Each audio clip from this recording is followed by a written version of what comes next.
Optibotimus coming at you with another video review. And today we're going to be taking a look at the brand new Hot Toys 1989 Batmobile. Part of their Movie Master Series, specifically this being number 170. Now, as you can see, this is the box.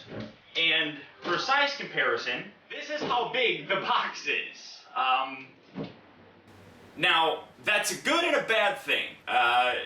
Obviously, this is a very large-scale collectible item. Fortunately, the actual Batmobile is not this big, but what I absolutely love about the box being this big, and I'm going to try showing this to you guys. As you can see, this is all the foam that comes protecting the Batmobile. So it's extremely well packaged and very well padded, giving you a sense that even if you got this shipped to you, it should be relatively safe along the way. Now, finishing up just looking on the outside of the box, obviously you have a very big image here of the Batmobile, 1/6 scale. So it fits in with the actual figures that you're going to be getting as well, such as Batman or the Joker. At the top of the box, you just have it saying Batmobile with the Batman movie logo. And on the opposite side, we have the list of the cast and crew responsible for making this, as well as a whole bunch of warning stuff. But that's about it for the box. And to just get it out of the way before anybody else wants to say it, I'll say it myself. Holy box Batman! But without further ado, let's get it open, let's get it out here and see how cool it actually is. Now, one of the cool aspects of this entire thing, something that I really don't think that they needed to do, was they included the Bat Shield. We saw this in both the first movie as well as Batman Returns, where the shield comes out over the Batmobile to protect it from gunfire, from bats, from hammers, from anything that you can possibly think of. Now, it's not the most wonderful representation of the Bat Shield. As you can see, the wheels obviously look like they're a little bit higher and don't really look like they're sitting on the ground. It's almost as if the Batmobile would have had to lift itself just a little, and that's where these wheel things come out. So it's not entirely accurate, I suppose, but this, in my opinion, is just a kind of like a throwaway accessory. This isn't what you're paying the money for, put it that way. I do appreciate it. I think it's really cool. It'll probably help keep it from getting dust on it because the actual Batmobile is a gigantic dust machine. But this is a wonderful, wonderful piece to have. Now, if you look closely, now as you can see, a lot of people were freaking out initially because they saw pictures with this damage on here. This entire thing is covered in a little plastic protective film of sorts. Now, I personally am not going to be taking it off. I'm leaving it on there because, to me, it looks like battle damage. It really kind of looks as if somebody has been shooting this thing. Now, granted, this is hardly ever going to be out displayed with the Batmobile, so I don't really care, but putting a positive spin on things, I like looking at stuff like that as an interaction with Batman and the bad guys. Now, the other thing that they did was think about the internal part of this. This is going to be covering the outside of your Batmobile. So what they actually did, when you flip it around, you can see that the inside of it has all these foam pads and everything throughout it to actually protect the the Batmobile itself. So again, that's something that they didn't have to do that I really do appreciate. But the absolute best part is what is underneath this protective shell. And all you have to do is lift it up, and through some movie magic, because you guys didn't see me do this, lifting this up, here you have the 1989 Batmobile in all of its ridiculously cool glory. And as you can see, the recreation from the front of the car is absolutely spot on. The biggest problem that I would probably have with this entire thing was that this Batmobile has been designed to replicate how it looked through both the first and second movies, incorporating weapons that were both in both of those films. The one thing that I really wish that they did was in the second movie, we saw the scene where the Penguin and his goons basically hijacked the Batmobile by removing the front section, the engine, and tampering with all the electronics in it. This doesn't remove. That's really unfortunate. I wish that they actually found a way to incorporate that. That's probably my biggest nitpick about this whole thing. I would have loved to have seen that. But the front looks terrific. You come around to the side, and you got the two different weapons. Now, what you have is this little tiny magnet. Now this is actually used to access a lot of the panels and features on the Batmobile itself. And one thing that's really cool is on this, I don't know how well that's going to come across on camera, but you can actually see that they put a Batman logo there. As you can see, that's a really nice touch that, again, they didn't need to do, but when you're paying over $600 for something, that's nice to see. Now for some of the weapons, and what this is actually going to be used for, is accessing these panels here. This top one, you just put the magnet right there, you slide this out, and you have the bat discs that were used in the second movie. In the beginning of the movie, when Batman's taking on the circus gang, he shoots these out of the car as he's making his entrance into the plaza area. You get a total of 8 of these, 2 that can store on the sides, and then you get 2 additional ones. I'm sorry, you get a total of 8 of them. 2 can be stored on each side. You got one section here, and on the opposite side you have the holder as well. And then all you do is you slide them in here, put them there on both sides, then you close it. And like I said, when you want to access it, you just bring the magnet, put it right there, lift it out, and boom, you have that. The other thing also comes from Batman Returns, that being the shin breakers. All you do, put the magnet there, remove this, and again, this is on both sides, and then you get these very large panels that basically look like airplane wings, and that's actually the wrong one. You got 2 of them, obviously, for both sides, but since we're looking at the left side of the car, this is what you want to do. Then you just put this in,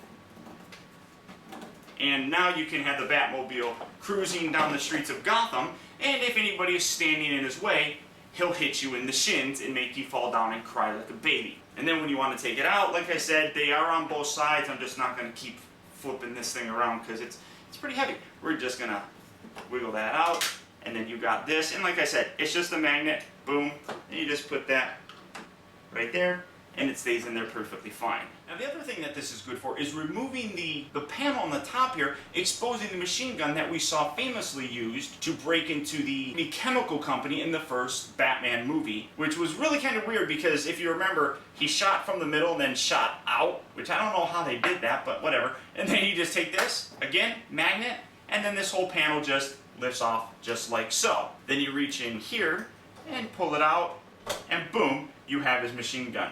It doesn't rotate, so yeah, I don't know how they got it to shoot from the center of the door outward, but whatever. And then this one also comes up.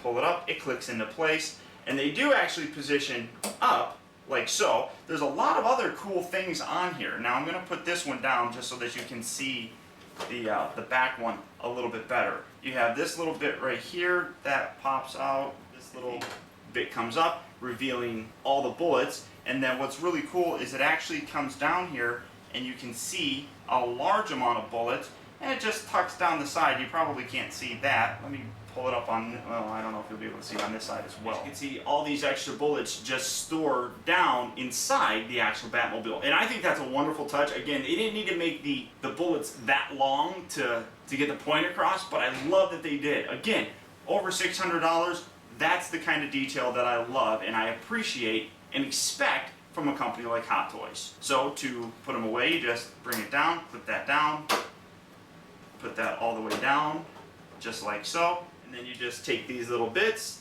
and they just sit right back on there. Now there are little tiny magnets on the bottom side here that, I think the magnets are on the inside here and those are just metal bits, but they're very weak, allowing you to use this stronger magnet to pull it off of here. So these are going to stay in here fairly well. Again, a wonderful touch that I'm glad that they really thought of. Now coming down to the tires, these are rubber tires. Very nice, just kind of zooming here so that you can see the tread on them. Very, very lifelike tires. And then of course you've got the very nice Batman symbol here in the center. All amazingly detailed and wonderfully, wonderfully recreated here in this version of the Batmobile. Just carrying on with some of the detail, I mean, you can see the wonderful work here. Honestly, I've never known what this is. I just think it's cool looking. I don't know if that's the engine or if that's something. I don't know what it is, but it's cool looking and I love it. And he does come, somebody mentioned that he doesn't come with a grappling hook, but he actually does. He comes with, I keep saying he, it comes with 2, 1 for each side. And what you do is you lower this, bring that down just like so, and you can take this and tuck that inside there. Now you can fold them in just like it is here, but it won't go all the way in. But what you can do here is then use nails that I don't have to open this up, like so.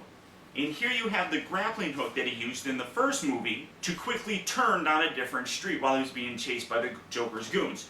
And to utilize that again, you just take that, put that in just like so, and there you have his grappling hook. I love how it actually can fold in as if it would be all the way tucked in, and then you would have this piece right here blast down and have it shoot out, opening along the way, grabbing on whatever it needs to help spin the Batmobile. I mean, just absolute wonderful detail. I mean, the paint on here is very metallic. I absolutely love it. I love how this bit right here is kind of graded. I don't know how well that you can actually see that, but it's much like this piece right up here where these are kind of the steps to get into the Batmobile. Now, something that I thought was absolutely wonderful, and again, a touch that they didn't need to do was, well, this is a car, and cars need gas. In this case, it probably needs jet fuel. Well, where would you put it? Well, we always saw these in the movies and things of that nature. They actually, and it doesn't come with this is a Lego thing, I just can't get this open. This actually opens, revealing a gas can, or gas tank. And he actually has that on both sides. So, again, that's a touch that I honestly did not expect them to do, and I was just playing with it. I'm like, oh, that'd be cool if that actually opened, and sure enough, it actually did open. Again, absolutely wonderful detail in the tire itself. And of course, we come to the back, which has the iconic fins, which this just is one of the things that absolutely makes this the Batmobile. One other really cool accessory that this comes with harkens back to the Batman Returns movie. There's a really kind of funny part in the beginning scene when Batman is coming in to fight the circus gang, where a flame blower, or whatever you call it, is trying to blow flames from his mouth at the Batmobile. So what Batman decides to do was flip the car around and blow his rear thruster at the guy, essentially incinerating the poor guy. Now, what they decided to do with this is include that. So you got two pieces, you got this here, and you have this. You just put these two together, just like so, and you attach it right there. Well, dropping it, you just push that in, give that a nice push. It's just a friction kind of thing. Put that there, and then very carefully put that back down, and you can balance it, and you can recreate that scene. And the other thing that's really cool is, well, despite the fact that my tablecloth is going to move, this actually does rotate on a swivel, so you can recreate that and get it to actually spin around, and that's really very cool. The other thing that you can do, again, setting this down, if you don't want to have that on there, you can completely remove it, but this piece, as you can see, can also be pushed right up underneath there as a, well, it's kind of, there's air underneath there, but you can use that to actually store that, and then flip this back around, set it there, straighten out the wheels, and it still rolls perfectly fine. And then you come to the back of the Batmobile. And this is where probably my second nitpick comes from. First of all, I absolutely love the lights. The taillights here look fantastic. All the detail throughout the back here is absolutely phenomenal. And the other cool aspect of this entire Batmobile is that it does light up. To access that, you just lift this piece, wedge that up, lift that up, and then the on-off switch is here in the back. It requires 3 AA batteries, and then you just flip the switch on, and boom. Now as you can see, the taillights light up, which is fantastic. And they actually put a couple different lights in the thruster itself. And my biggest complaint is that I really wish there were more of them to give a real bright light. Since you can't replicate the flame look, I really wish that they put more lights in there. Now, taking this off, you just rotate it, and you can see all the details. You got the turbines, and there's only, unfortunately, 3 lights in there. I wish that they put 5 or 6 lights just to make this brighter, so that when you have this in, it really illuminates this, giving you that impression that there's a flame coming out of it. And when you flip that switch and turn the lights on, in addition to the tail lights and the thruster illuminating, the headlights, if you can call them headlights. Now, the Batmobile would not be complete if you weren't able to actually open it up and have Batman be in it. That is one of the most important selling points of this. if you could not include Batman in the driving of this thing I could not ever recommend to you. You gotta be able to have that. It's just, you need it. But the wonderful thing is it lifts and slides out. And that is really the most important element of this car. You couldn't have a car without having a way to have somebody drive it. Now, the question is whether or not Batman can fit in here comfortably. A long time ago when it was first revealed that they were doing this, there was a lot of speculation whether or not Batman would be able to fit in it. And I can absolutely confirm to you that yes, he can. The easiest way to do that is this section actually can remove. You just push that down, rotate this back, and it's actually going to help out showing the internal bit here. This entire canopy can remove, and that's what you need to do to get him to fit inside here. And you can see all the amazing detail inside this car. You got the steering wheel, obviously, with the Batman symbol on the center of it. You got all the various console parts. It's a little bit harder to see. I'm trying to block out some of the light, but you can see also that when you turn the lights on, all the instrument panels on the inside also light up. And there's so many great little knobs and buttons and gauges on here. But you can see all the amazing detail, including a little display here showing the Batmobile itself. I mean, it's really absolutely wonderful. The amount of detail that is in this cockpit alone really sets this entire thing off. I mean, in addition to that, you do have his little stick shift, which has the sliding bits right here. I mean, absolutely wonderful. Like I said, the steering wheel does rotate. It doesn't actually connect to the front tires, so you can't spin those around, at least when you rotate the steering wheel, but I mean, it's still cool that it does that. But as I said, this would all be completely pointless if you couldn't put Batman in it. So what they recommend that you do is take the cape and actually put most of the cape on this side. You're gonna bend his legs up. A lot of people were concerned about the rubber and everything. The rubber is very sturdy on this. I don't know if I would necessarily keep him positioned like this for a long time. That might wear the rubber a little bit more, but it's definitely not gonna have an immediate effect on it. So you bend the legs, I'm gonna get these arms positioned up, then you bring him in.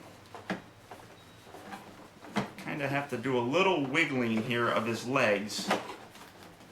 But you're gonna put the majority of his cape in the passenger side. And again, it's a little bit tricky to do, but as you can see, with a little bit of finagling, you can get Batman in there with this cape perfectly fine. And it nicely closes so Batman can drive around the streets of Gotham City. The other really important thing to have in a Batmobile is the ability to have two people sit in it, because it was a two-person car, and as you could see, there were two seats. But with Batman in it, and using the cape on the other side, it became a little bit of a problem. You couldn't really have Vicky Vale, for example, sitting on Batman's cape. So, if you remove Batman's cape, and as you can see, you can have two people fit in here. You just have to remove Batman's cape, and you can have Joker like, "Hello everybody, I'm hanging out with Batman." I don't really think Joker sounds like that, but that's my Joker impression. So if you wanted to get something like this, you will have to remove Batman's cape